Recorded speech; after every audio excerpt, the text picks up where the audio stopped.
కాకినాడ లోక్సభ స్థానం నుంచి పోటీ పడుతున్న వైకాపా అభ్యర్థికి స్థానికంగా మంచి పేరు ఉంది.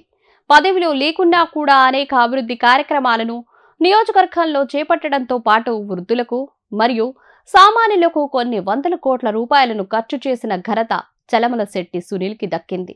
అందుకే ఈసారి ఆయన వైకాపా తరపున పోటీ చేయడంతో భారీ మెజారిటీతో గెలవడం ఖాయమంటూ రాజకీయ విశ్లేషకులు అభిప్రాయం వ్యక్తం చేస్తున్నారు.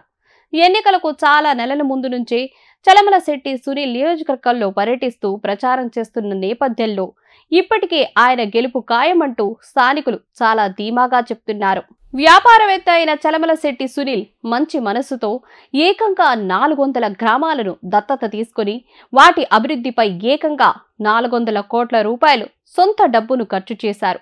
ఆయా గ్రామాల్లో మౌలిక వసతులను కల్పించడంతో పాటు అక్కడ యువతకు పెద్ద ఎత్తున ఉద్యోగ అవకాశాలను కల్పించే విధంగా ఏర్పాటు చేశారు. 400 గ్రామాల దత్తత అంటే సాధారణ విషయం కాదు.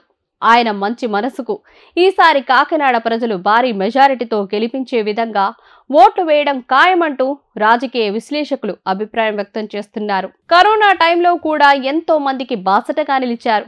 ఆ సమయంలో తిండి లేని వారికి ఆహారం అందించడంతో పాటు ఆర్థిక సహాయం చేశారు. చలమలశెట్టి ఫౌండేషన్ ఆధ్వర్యంలో జరిగిన సేవా కార్యక్రమాల కారణంగా ఎంతో మంది కరోనా సమయంలో ప్రశాంతంగా ఉన్నారు. కాకినాడ జేఎన్టీయూలో నిర్వహించే జాబ్ మేళాలో 3000 మందికి ఆన్ ద స్పాట్ ఉద్యోగాలు ఇచ్చారు సునీల్. అందుకే యువతలో సునీల్ అంటే ప్రత్యేకమైన అభిమానం ఉంది. ఆ అభిమానంను ఓట్ల రూపంలో ఈసారి చూపించేందుకు ప్రతి ఒక్కరూ ఆసక్తిగా ఎదురు చూస్తున్నారు. ఆర్థికంగా ఇతర విషయాల పరంగా చూసుకుంటే ప్రత్యర్థి కంటే ఎన్నో రెట్లు ముందు ఉన్న చలమలశెట్టి సునీల్ ఈసారి కాకినాడలో వైకాపా జెండా ఎగరవేయడం ఖాయం.